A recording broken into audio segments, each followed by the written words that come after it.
thank you all for being here.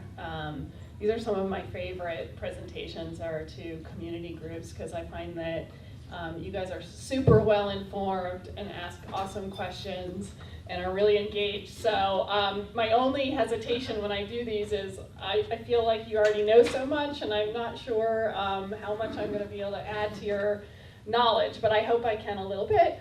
And feel free to interrupt me and ask questions as we go along. That's what I think makes it a little bit more fun. I love talking about this topic, which I think is kind of weird because it's super depressing when you really think about it.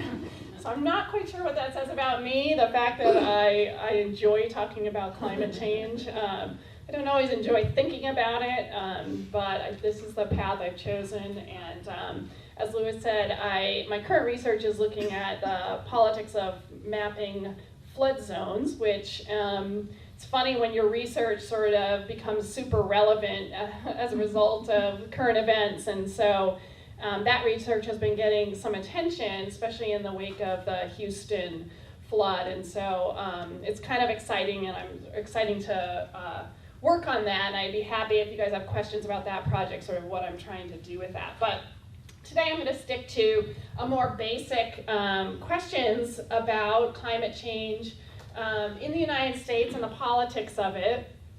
I study agenda setting and policy change, and so one of the questions that public policy scholars ask is what explains the rise and fall of attention to different public problems, and what explains the change or lack thereof around these public problems. And I don't think you can think of a better example of ignoring a major public problem than climate change. And so it's to some extent it raises a puzzle that I think a lot of people have some good ideas about why we have failed to really adequately address this looming problem, current and looming problem, when we have so much evidence of its severity. And I should say I'm going to focus on the United States today, but this is not just a problem of the United States. There's a lot of countries that are doing a lot more than we are in terms of climate change, but to be honest, none of them have made it the type of priority that we would like or expect. If you think about the global mobilization after the recession in 2008, how quickly countries mobilized to try to prevent a financial meltdown. If you think about the global mobilization around terrorism, you see the types of responses that countries and the international community can wager in the wake of a major crisis. And while we've done a lot on climate change globally, no country is really prioritizing it in a way that really gets us to solving the problem in any clear way. So today's plan, what I'm going to talk about a little bit is what is climate change. You all know what it is, but there's a couple different ways to think about it. And so I'm going to present a couple different ways, current ways of sort of thinking about the problem. You know probably a lot of the main effects, and so I'll just sort of review a few of the things that people are worried about. And then I want to really focus on how can we explain our inadequate response to this major problem. And then finally, what can we do? I don't really know exactly, I don't have all the answers, but we can talk a little bit about what might be necessary to move the United States in a direction in which we try to solve this problem. This Time magazine covers from 2006, so I can't believe it, but that's like over 10 years ago now. In reality, the United States was warned a long time ago about this problem. Officially, usually people put the date in terms of Congress, really getting it on Congress's agenda in 1988 with James Hansen testifying before Congress in pretty stark terms about the severity and scope of the problem and the need to do something about it. So what if we had started in 1988? Wow, we'd be pretty far along and probably a lot less worried. As it is, more and more years are ticking by, and we're really not mobilizing adequately. So when there's a lot of different terms for climate change, and initially, back in the 19th century, they called it the greenhouse effect. And I think that was actually kind of an effective way to talk about it, because that's essentially what it is, right? And everyone knows how a greenhouse operates. We turn to the topic of global warming, or the terminology of global warming, climate change. Some people now, some of my colleagues are urging us to talk about it in terms of climate disruption, to focus on the idea that that's going to be, that it's negative, it's a negative term, disruption, right? And so that really brings that home. I don't really think that terminology matters, and most studies of public opinion suggest that it doesn't matter which term you use. It doesn't change people's opinion all that much. But when we talk about climate change, most of the time we're talking about the global average temperatures and how they have risen over time. And the graph on the left shows actually temperature anomalies, right? So that's how far off the normal that they are over time, from 18. What period of time is that? From the first Sorry? part of the chart to the second? Oh, yeah, sorry, 1880 to 2020. Wow. Yeah, so 1880, and why 1880? That's because, generally marked as the heart of, How can you go to 2020? Industrial Revolution. It's not yet at 2020. So the red is 2016. So that hit a high. So 2016 hit a high. And these are anomalies, so they're off the normal. Yeah. What's the line going up at the end? Oh, sorry. That is the 1% Celsius, I believe. No, what is the peak at the end there? That's 2016. That's not true. Oh. That's not true. I think you want to know what the label is. What does that represent? Hold on. Okay, can I? 50. This is where we're going to Last get. 15 years, there's no temperature rise. Oh, you mean in that part right there? Yeah, and to take 1 year and to do something like that. You mean, okay, let me just see what you're saying here. So you're saying this part? Yeah, 2 years ago, we had the coldest winter ever since I think 1902. Right. The February averaged in this area, 15 degrees. But that's not what this is measuring. I know. Yeah. You're saying it's the whole Earth. Well, this is global mean At what surface spot? temperature. So Yeah, how do they measure it? they measure this directly. Where? They measure in the lower atmosphere. Where do they measure? They measure in multiple places around the globe. In the lower atmosphere and on the surface of the planet as well. So these are direct measurements. The other measurements of temperature they don't have direct measures before that, but they can measure carbon dioxide levels and extrapolate temperatures from that. So the dip that you see, a lot of people who are skeptics of climate change said, oh, look, it's not happening, right? Or its temperatures are going down. And what they do is they give you this much slice of the graph, and it looks like the temperatures are going down. The problem with that is that the trend line continues to go up, right? So we're not concerned about any 1 year here. That's not the important part. We're concerned about what is that trend line of temperature anomalies. And you can see that even if there's a couple years in which the trend line is where there's a blip in temperature, the trend line continues to go up. So it's going like this, right? But it's still going up.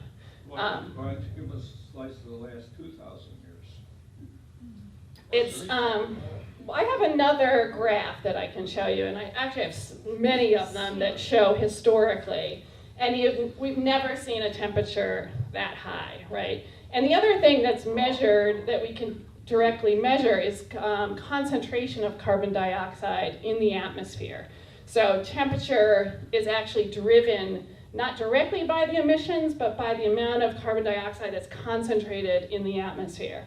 That number is now over 400 parts per million, and it's never been above 280 parts per million. So when, at the beginning of the 1880s, the concentration of carbon dioxide was 280 parts per million. Now it's over 400. Are you giving us a geological record when you say never? There is. Yeah, it goes back 400,000 years. And actually now they've even done 800,000 years. So, yeah. But that would be a lot worse if most of the carbon dioxide didn't go into the ocean. It would, yeah. So most of the carbon dioxide that we've been emitting has, as you're correct to say, has been absorbed by terrestrial, or most of it through the ocean. So and those are, those are called carbon sinks, and they can absorb some of the extra carbon dioxide. The problem is that they're going to max out at some point. And so the worry is that, the rising temperatures we're seeing now is just the beginning, because as those sinks are unable to absorb more of that carbon dioxide, it's going to go back into the atmosphere. It acts as a kind of blanket. That's the way I like to think about it. All the carbon dioxide gases, they act like a blanket. So the more blankets you put on you, the more that your heat doesn't escape from your body, and the hotter you get, right? So that's one way I like to think about climate change, is that the gases act as blankets that you keep piling up on top of yourself.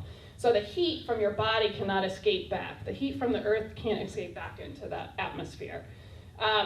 If people, challenge you about temperature, mean temperature rise, and like I said, in any certain year, they might give you a portion of that graph and say, look, the temperatures have plateaued. Actually, scientists look at a lot more than just mean average surface temperatures. So there's so many other indicators of climate change that are all moving in the direction that we would predict in a warming world. So, these are just a few of those, right? So, you see glaciers melting, you see snow cover decreasing and melting earlier in the season. You see sea surface temperature going up. We see more humidity, right? Sea ice decreasing. Spring is coming earlier, so we're seeing that about across the U.S. it varies, but spring is coming on average 3 days earlier per year. So these are all indicators that what scientists say is happening, right? Because they're indicators that something's going on. So do you guys know what the scientists say we should not go above in terms of increased global average mean temperature? What is 2 degrees Celsius? Yeah. So the Paris Climate Accord and the IPCC, we've all decided that anything above 2 degrees Celsius is extremely dangerous, and we should try not to get above that. In terms of carbon dioxide concentration, that's about 450 parts per million of carbon dioxide concentration. So we're already above 400. And we've already warmed the world about 1 degree Celsius. So we're already about halfway to that 2 degrees.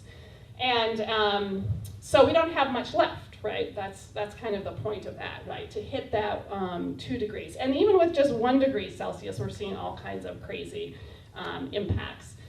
The way sometimes I think about why people don't worry about climate change enough, and I think sometimes Celsius confuses us, right? It's like, what is Celsius? And it's hard to, we think in terms of Fahrenheit, right? So, 1 degree Celsius is about 1.8 degrees Fahrenheit. By century's end, if we haven't done much about climate change, they're thinking around 8 degrees Fahrenheit. And again, sometimes these numbers can feel like not that significant, because we experience, 40 degrees sometimes change in temperature within a day, right? Within 24 hours. It's like we wake up in the morning and or the middle of the day, it's 60 and, or 75 lately, and then at night it drops down to 30, right? And so it's like, 2 degrees, that doesn't seem too significant, right? So the way I like to think about it, and I tell my students a lot, is to think about having a fever, and being sick, right? So at 98 degrees, that's a sort of normal temperature. At 100 degrees, you're okay. You can still get around, go to Wegmans, what have you. At 3 degrees, you're starting to feel kind of crappy, right? And so maybe you stay in bed. At 4 degrees, now you're at 102 degrees temperature. You're pretty sick. 103. Maybe you go to the doctor. 104, 105, 106. Good luck, right? So, So when we think about temperature rise, think about your own body and how you respond to even small increases in your core temperature. That's kind of the way the temperature affects the Earth, right? And it's even worse. So a 2 degrees, increase for us, a 2 degrees increase for the Earth is a lot worse. But that's a good way to think about how a 2 degrees increase could be so devastating. Can I ask, Yeah. how do you know that? I mean, What's how that? do you know a warmer Earth wouldn't be better for us? How do you know that? You're saying it, but how do you know it? Well, I'll try to convince you. It's not, again, I think, science. Back in the Roman times, they had a lot more, it was a lot warmer. During the medieval warming period, it was a lot warmer than it is now. We also have the bubonic plague back then. Pardon me? Well, the scientists would not agree with you that. Bubonic plague happened. Well, scientists wouldn't agree with you that this kind of temperature increase is. Let her The talk for a bubonic while, plague please, sir. happened Let her during the speak. Would you cooling let, period. would you let the professor Would you give let her her progress, please, presentation so we and can save move it on? for after? We want to hear her. This isn't a debate. Okay, why don't we do questions at the end? That's a good idea. Yeah. Why don't we do questions at the end? I'm happy to entertain questions, but let's try to get through some of this before we do that. Most people claim that future temperature change scenarios are rather scary, right? So the top part of this globe shows the observed temperature change already. These are from direct measurements. The brownish, tannish is again around 1 degree or so Celsius. And so that's what we've already observed. These are on the bottom here, these are from the IPCC. These show a range of temperatures that they expect if, under different emission scenarios. So the blue one on the bottom here in this graph, that's a good case scenario. If we plateau emissions and eventually decrease them, that's the amount of warming we can expect. But if we just do business as usual, if we keep going the way we are, you get that higher red line and you get this purple globe over here. In Australia, I don't know if you heard, but during their heat waves, they have these different colors for different temperatures, the local weather reports. And the temperatures got so high last summer, for their summer, that they had to start introducing new colors, like purples, deep purples, because they didn't have any indicators for how hot it could actually get. The future temperature changes are just, basically you have an unlivable planet. Okay, and the disruption is the key. So sometimes scientists have talked about climate change as it's a sort of gradual increase in global mean temperatures. And that's what we've seen with some ups and downs depending on El Nino effects and other factors. And that is the essence of what's happening. But what's more important for a lot of people and ecosystems is the more short-term catastrophic consequences of that. So while the temperature changes might be gradual over the next decades, 50 years, 100 years, those are the kind of time frames we're thinking about, 200 years time frame, and that's what a lot of the projections are about. The way we experience climate change is often sudden catastrophic events, right? That are hugely disrupting to people and to ecosystems. I was reading about how the hurricanes, for example, are starting in places like Florida and such, are starting to wipe out really vulnerable endangered species. So this is another example of how climate change can exacerbate other problems. We're already having problems with biodiversity, but when you have very small populations of animals that only live in unique ecosystems, and then those are obliterated by a hurricane or flooding or something else, that population is no longer really sustainable. So it's not just to human communities, certainly, but also to ecosystems. So really disruption is the key, and the way that a lot of people obviously are going to be experiencing this is through extreme weather events. So here we have a map of billion-dollar weather and climate disasters. So these are just disasters around the United States in 2016 that cost more than $1 billion. This does not include the most recent hurricane events, which are, also often, I think, have become $1 billion. If you think it's just a problem for the coasts, then that's not correct. Actually, last year in 2016, there were 4 different $1 billion inland flooding events. So one of the things that's really changed quite a bit is the amount of inland flooding from rivers. And that's one of the things I'm actually studying. So this results in deaths, obviously, disruptions, and it's not just flooding, although we tend to think of it as flooding is the most costly natural disaster in the United States and around the world. But we're also recently experienced those fires in California. I think what was really scary about those fires is how rapidly they spread. Now, it's partly due to the winds, the high, hot, low humidity winds that came in, some at 79 miles per hour. And scientists have made a connection to climate change because those winds have become more dry and hotter and drier as a result of climate change. Some people had literally minutes to leave their home before those fires came and consumed their houses. Yeah. I know you're talking basically about the United States, but what Yeah. about this whole scenario around the world? Are Yeah. we the only ones that's getting picked on with the hurricanes, the floods and the whatever? No, and in fact, What else is going on? you just anticipated my next slide, which is a little bit hard to read, but this is also in the IPCC report, and you can read those online and get all the graphics. What this is it shows all the different anticipated effects of climate change around the globe and the probabilities of them, so how certain the scientists are that these are going to happen and get worse. So you have wildfires here, right? You have glacial melting. You have agricultural production. That's something I haven't mentioned yet, but that's a real big fear. And in terms of, I know some people who say, well, maybe, agricultural production will get more productive because cold areas can now grow crops, right? The seasons are longer. The research shows, and the IPCC reports, that the climate change is having a net negative impact on agricultural production. So it's affecting certain staple crops really negatively, right? So the only place where it helps you is in really high latitudes, but there's not always great places to grow crops in really high latitudes. So there is fear that there's going to be big disruptions to our agricultural systems.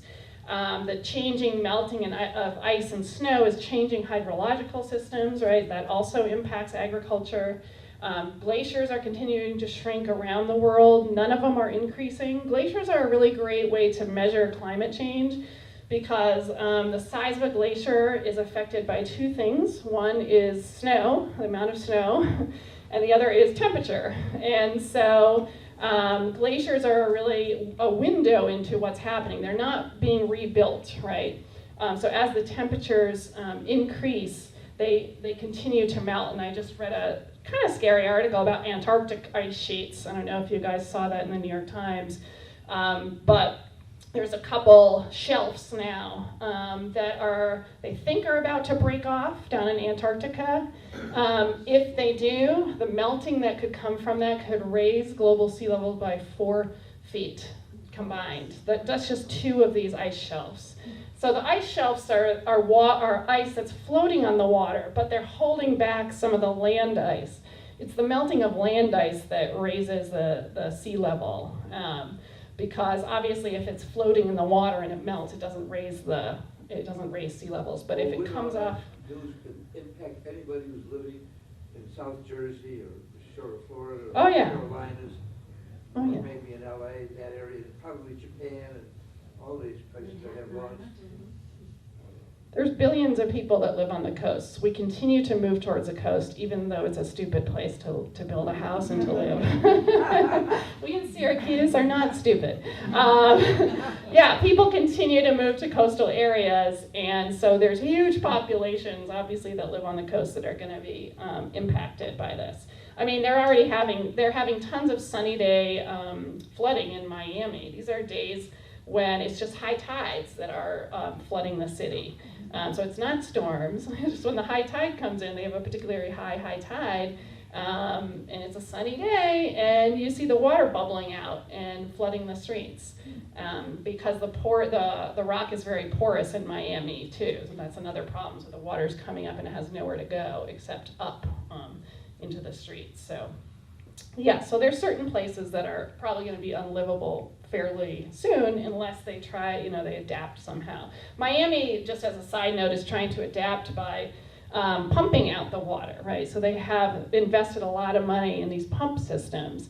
How do they pay for it? They're not getting any help from the federal government or state government because those people don't seem to believe in climate change. So they are building condos and high-end luxury condos on the coast of Miami with high property taxes to fund the pumps, right? So it's a little bit of a strange solution where you're encouraging development on the coast in order to pay for pumps to pump out the city. So I guess at least they're trying to do something, right?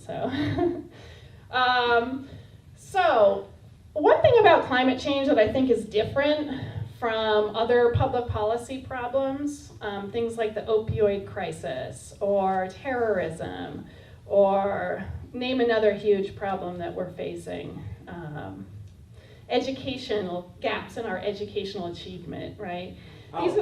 What's that? Politics. Politics, liberal, right, yeah, that's a good one too. Okay, our political system. There's a lot of public problems that we have some ideas about what we need to do or could do, and there's been a lot of research, and there's a lot of pilot programs to try to figure out how to improve our schools, how to get people not to take drugs, or how to treat them so they don't get on opioids or can get off opioids. How do we reduce crime? How do we prevent people from becoming terrorists? Right? There's a lot of problems that are hard to solve because they deal with fundamental human behavior, and it's hard to just even figure out what to do, right? And we're trying, and we've tried a lot, and we help, but sometimes it's at the margins. One benefit, I think, one difference with climate change is we know exactly what we need to do. It's not going to be easy, okay, but it's simple.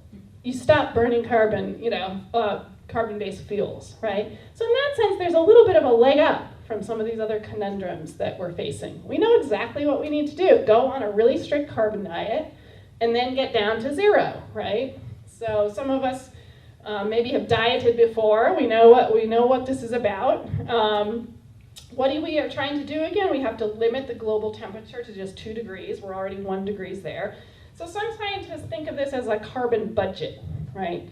How much more carbon dioxide can we burn in order to have a probability, a 66% probability or what have you, that's how they usually think of these things, of remaining under 2 degrees, right? There's varying calculations of how much more gigatons of carbon that they think that we can burn, but most of the estimates that I've seen are anywhere from 500 to about 700 or 800 gigatons more of carbon that we can burn. Before we... Cars would that be? I don't know how many cars that is, but it's about a fifth of the carbon, the known carbon reserves in the world, right? So if you think of a budget, you can only spend about a fifth of your income or something like that, right? So in other words, there's about 5 times as much carbon reserves left, we think, than we can actually burn. We can only burn about 20% of what's left. And then we've got to get to zero. So that means you got to leave it in the ground. So that's another way to think about it, is leaving the carbon reserves that we have in the ground. If you're really depressed or really too happy someday and you want to get depressed, I recommend going to the carbon countdown clock. I don't know what happens to my presentation when I do this, but let me just see. Let's see what happens. You're not connected. Okay. We won't do that. But I recommend you can go to the carbon countdown clock, and it'll show you, because the numbers just keep going up and up and up, about how much carbon we're burning. It'll tell you how many years we have. At the current rate, like, so if we make no changes, in 5 years we're gonna go over that budget. So that's like the sort of business as usual scenario. Professor, Yeah. isn't there some connection between electric cars, and this carbon burning concept? Aren't the guys who are figuring that electric powered cars are the solution, or part of the solution, to the carbon climate change aspect of it all? Yeah. That's what they're betting on.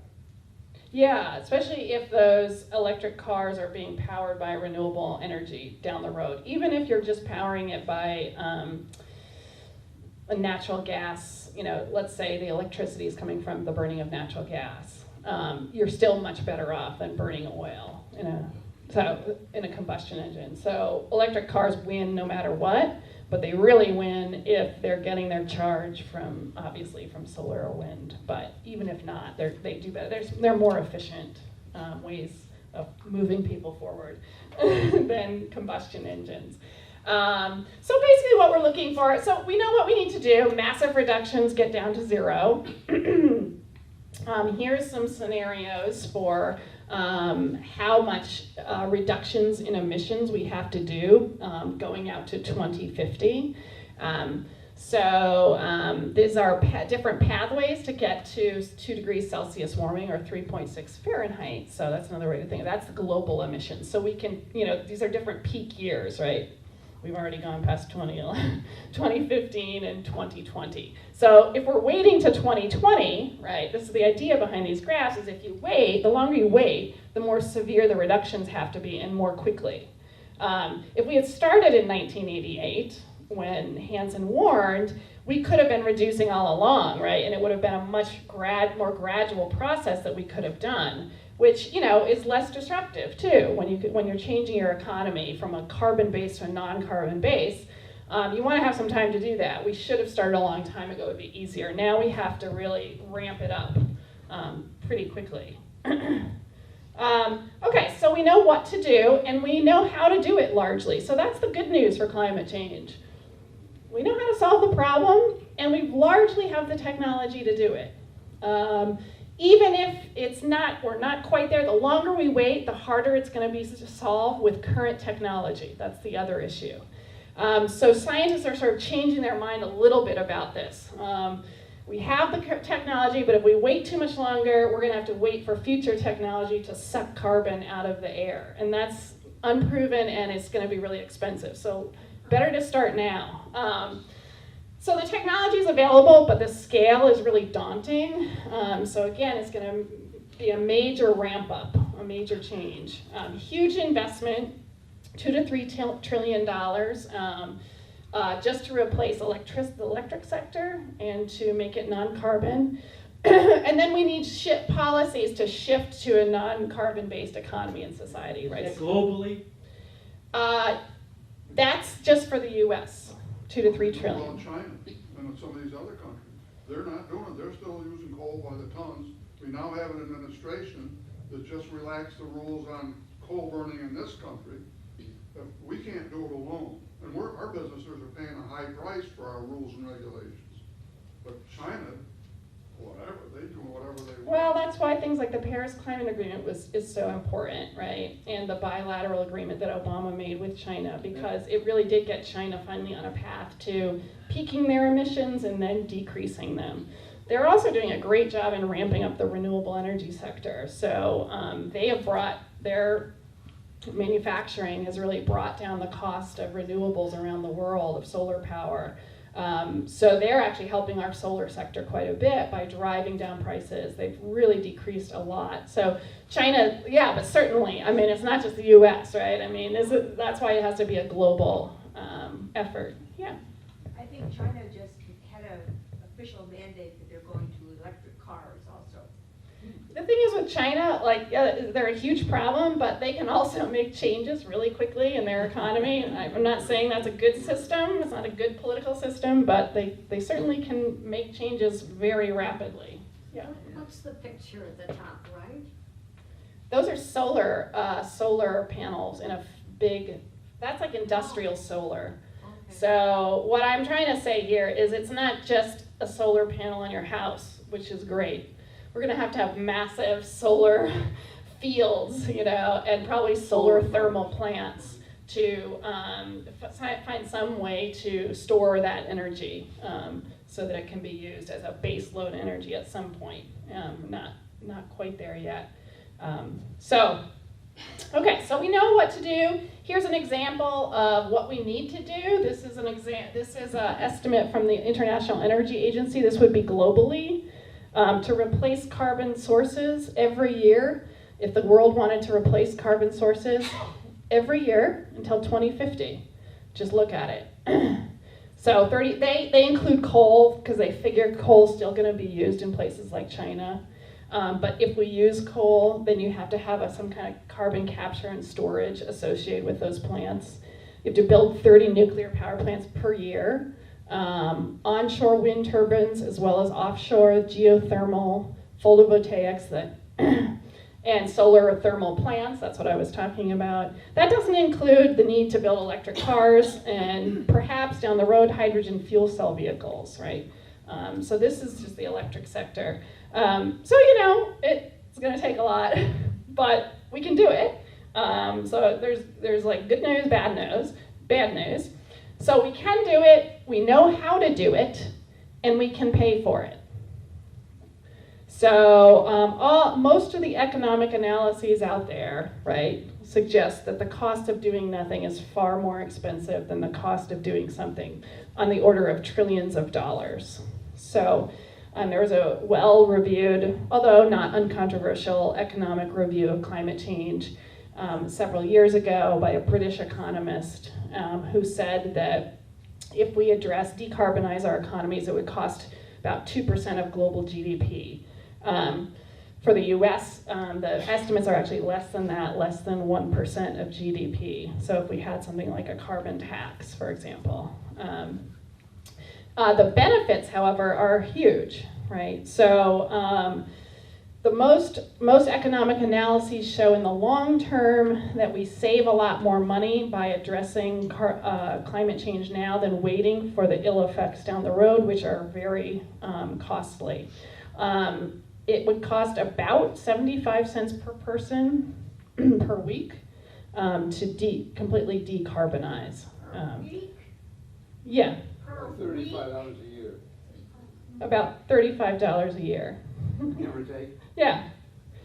So about $35 per year per person. But that just puts it in perspective. The costs of not doing something, this is a graph that shows the damages that could be caused by climate change by 2100, 2200, okay? So you can see that the costs far outweigh, and the longer you go out, further you go out, the worse they are. We often talk about temperature change only at the 2100, right? So we tend to talk about 100 years out, right? Most of the estimates, most of the talk is, through mid-century and then at the end of the century.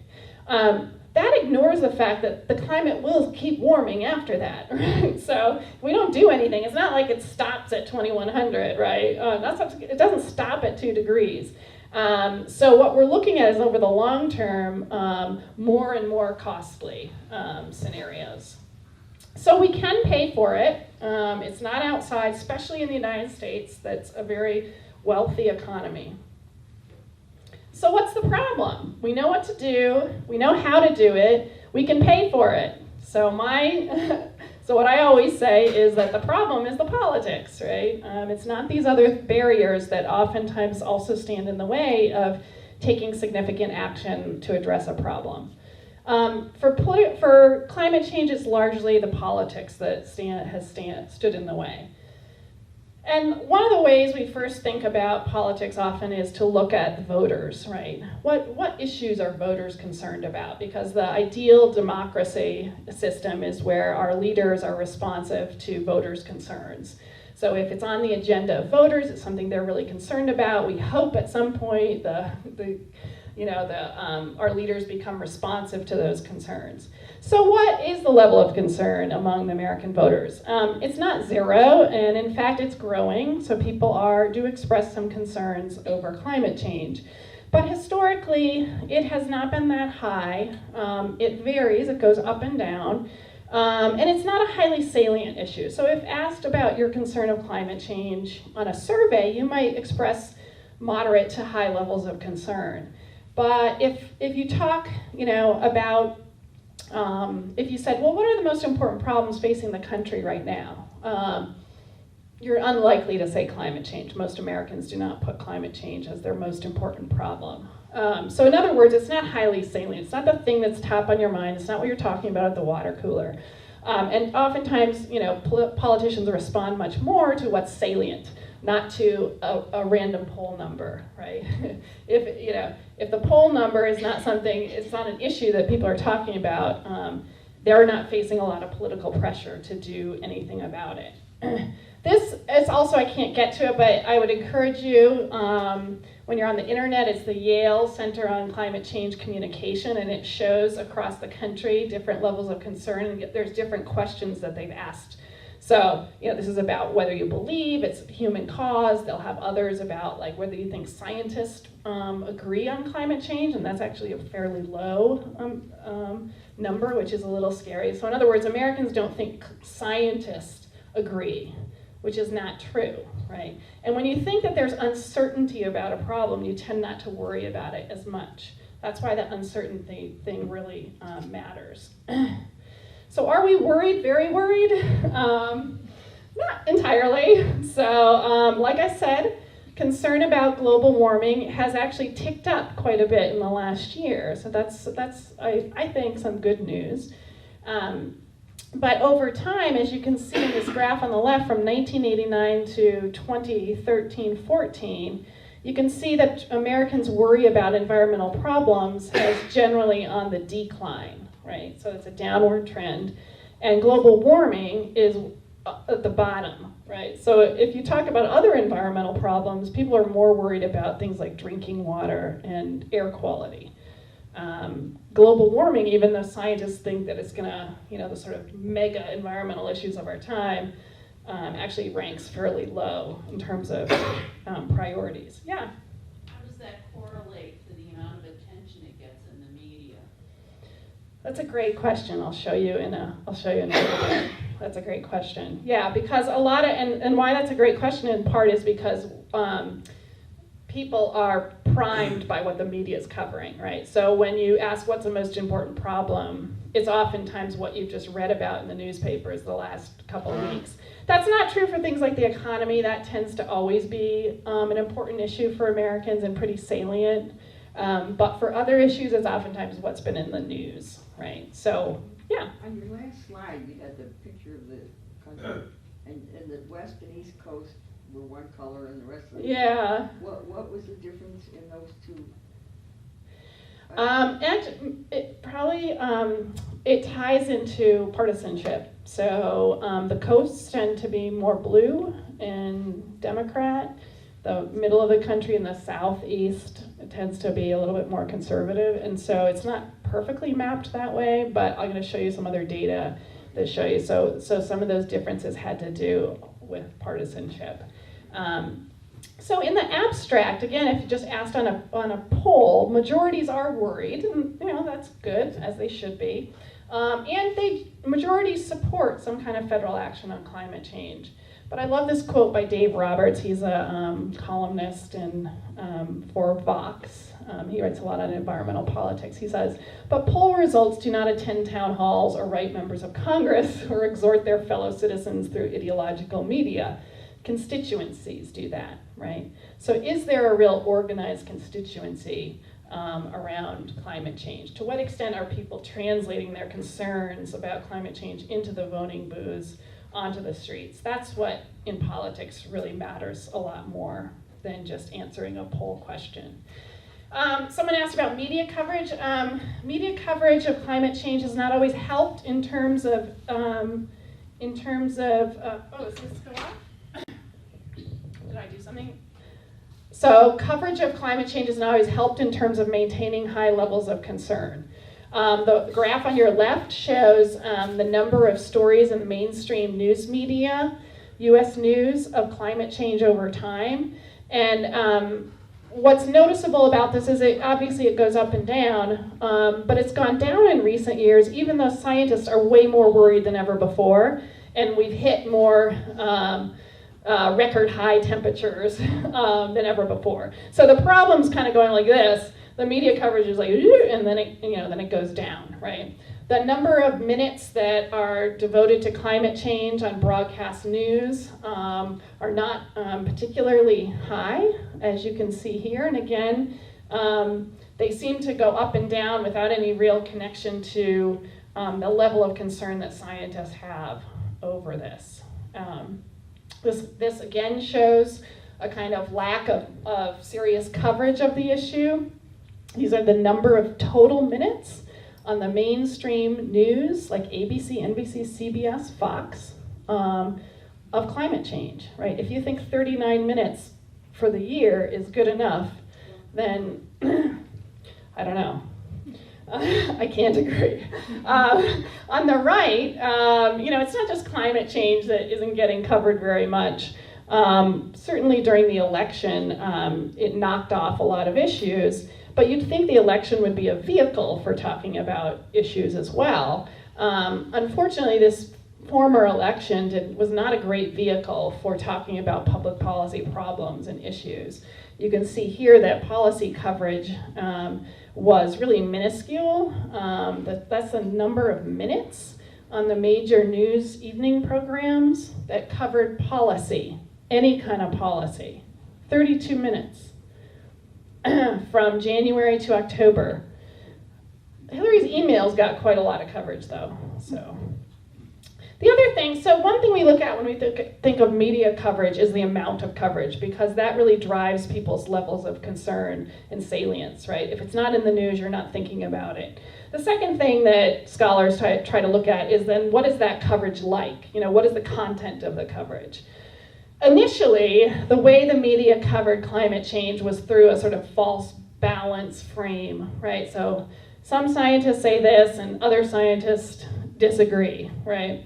So the majority of coverage from 1998 to 2002 was presented a false balance, even though scientists agreed that it was happening and human cause. That's not how the media covered it. So that's so the initial, once people are becoming aware of the problem, right? This is sort of somewhat the earlier stages of the issue. They're already thinking that there's a debate, right? And that's kind of in people's heads. That does change over time. So these same guys who did that study redid the study to look at later coverage. And they found that for the mainstream newspapers, most of that false balance had disappeared. That most newspapers like New York Times, Washington Post were now not saying that it's a debate, but basically saying scientists agree that climate change is caused by human beings. And it's a problem. But they didn't completely disappear, as you can see from these charts up here. On the left, this shows the amount of minutes of accurate reporting, that's in green. And the pink is the minutes of segments that have this kind of he said, she said type coverage of climate change. These are on the major Sunday news shows, right? So ABC's Meet the Press, Face the Nation, ABC's This Week, and Fox News Sunday. You can see the Fox News Sunday had no accurate reporting about climate change. These on the right are the types of misleading statements that they made. They disparage climate change science. They are misleading that there's a debate about it. And then they understate the reality or the effects of climate change on their coverage. So if you're watching Fox News, you're getting no accurate information. And this is due in part to the real success of the denial counter movement. Our product is doubt. So when you think about coverage of climate change or the way it's covered, climate change doesn't just disappear from the media because people get bored of it or it's no longer a problem, or we're moving on to other issues, which is sometimes the case, right? Other issues push out, we're in a recession, we tend not to pay as much attention to environmental problems. That's part of it. But part of the story is that there was a concerted effort, right, to deny that global warming was a problem. And a lot of you are probably aware of how well financed this opposition was. They used the playbook of the tobacco industry. Some of the same people were involved, have been involved in both of these campaigns. There's a playbook, right? And it's been a pretty successful one. The other thing that this has led to, this counter movement, has largely affected one party more than the other. So the counter movement has been especially effective in ensuring that certain politicians will not talk about climate change, or when they do talk about climate change, will talk about it in terms of doubt, right? Have some doubt that it's actually happening. So the counter movement has not affected Democrats, but it's really affected the Republican Party, and especially leaders in the Republican Party. I remember back in 2008, and I was on a panel at the Maxwell School about climate change, and it was right before the election. And I remember getting up there and saying, oh, well, we're going to get climate legislation no matter who gets elected. It's like, if it's Obama, he wants cap and trade, and so does McCain, right? And it was like, wow, finally, I can't believe this, right? A, we didn't get climate legislation even from Obama. B, McCain a few years later was backtracking and saying he wasn't sure that he supported it anymore. And McCain's sort of flip-flop on climate change is indicative of what's happened to the Republican Party in a fairly recent period of time. Again, it was not a taboo subject back in 2008. Not everyone was talking about it on the Republican side, but McCain, who was, their standard bearer, not only talked about it, but pledged to do something about it. Fast forward to 2016, we have a huge group of Republicans. As far as I know, John Kasich was really the only one who admitted that it might be a problem, right? So, Marco Rubio, what is he thinking? He's from Florida, right? So I don't get that. But so what we see, the biggest story on climate change and public opinion is the increasing partisan differences. So when you look at the dips and falls, the rise and falls of concern of climate change over time, it's almost all driven by whether Republicans are concerned or not. Democrats have been on the increase, okay? They continue to be more concerned about it. The changes in public opinion are due to Republicans wondering whether it's an important problem or not. So these numbers on the right-hand scale show the difference between Democrats and Republican respondents on issues of climate change. So climate change is a very serious problem. There's a 48% gap between Democrats and Republicans in answering that question. It's happening now. 29% gap, very concerned that it'll harm me personally, 30% gap, 30-point gap. You get the picture, right? So this is the big story in public opinion on climate change. This chart is a little hard to read, so I'll explain to you what's going on, but I think it's like a fascinating chart because what it shows you, some people who are worried about climate change, let's say, we just have to educate people better, right? They just need to know the facts, and once you teach them the facts and the science, concerns should go up. This chart suggests otherwise, that it's not education. That more education does not necessarily close the gap, and certainly doesn't bridge the partisan divide. So just looking at the ones on the right, you can ignore the ones on the left. These are just two different time periods. But the ones on the right show the change in belief systems of people, Democrats and Republicans. Democrats are in blue, Republicans are in red, who have less than college education and then college education, right? So, the hypothesis would be, as you get more educated, your views come more in line with expert scientific views on the subject, because you get exposed to those arguments more. That's what happens to Democrats. The blue, it's a lower line on the right, and then a higher line. I'll just show you, just in case. Right, so 64% if you have less than a college, and then that goes up to 81% for Democrats. That's what we'd expect. Education is supposed to help you understand reality. That doesn't work with the Reds, and those are Republicans, right? So better educated Republicans do not change their mind about climate change. And in fact, in the second one, global warming due more to human activities, it goes down, right? This is that phenomena of tribalism, right, where you have selective information. And so the more information you get, actually sometimes if you're on the extreme of issues, the more sure you are that your position is right, because you're sort of discounting information that challenges your beliefs. If you're not sure what's going on in the first place, you're less beholden to that particular position, and you're actually more influenceable. You can be influenced more easily, but not if you are committed to a certain position. So these partisan gaps extend to other environmental issues as well. So what we see is it's not just about climate change, but we see a growing partisan divide over the environment in general. This was not the case in the 1970s when all these laws were enacted. In the 1970s, Republicans and Democrats are much closer together on this issue. There were still differences, but they were not as severe as they are now.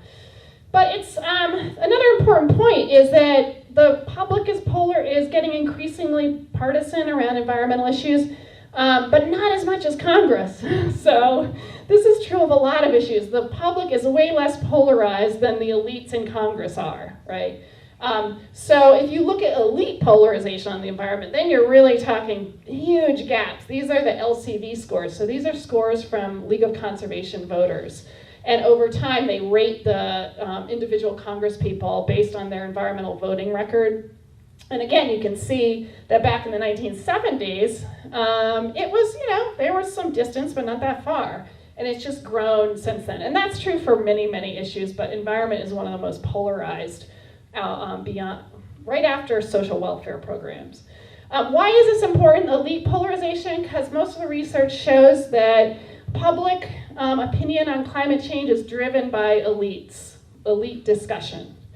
And elites' opinions are driving media coverage. So if you want a model of where people are getting their opinions, it's elites mediated, the media covers what the elites are saying, and then groups come up with their own opinion and level of concern. So the elite cues work through the media coverage, which carries those elite positions to individuals. So when elites are polarized, you're going to get a more polarized electorate as well.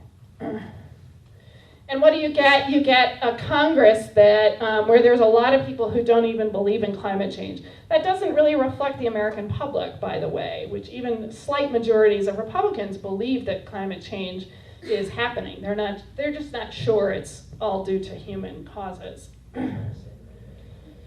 So it's really become a litmus test for a lot of Republican politicians of recent years. And initially, to block climate change legislation these last few years, they've been able to control some of the veto points in Congress. So they've effectively been able to control points in our policy process that require kind of overwhelming majorities, right? Where small minorities can kind of muck up the system and prevent change from happening. And that's why President Obama moved through the executive branch, because he could not get Congress to enact legislation. Now the strategy is a little different because now we have people in the White House who don't really believe in climate change. So now you have not just the Congress, but now you have a White House who is on the same side. So it just makes it, obviously it makes it that much harder. So Scott Pruitt, as you guys probably know, he's sued the EPA when he was Attorney General about the Clean Power Plan, and now he's challenging it directly. So are we doomed? Sometimes I think yes, but I don't like to say that. So I usually say no.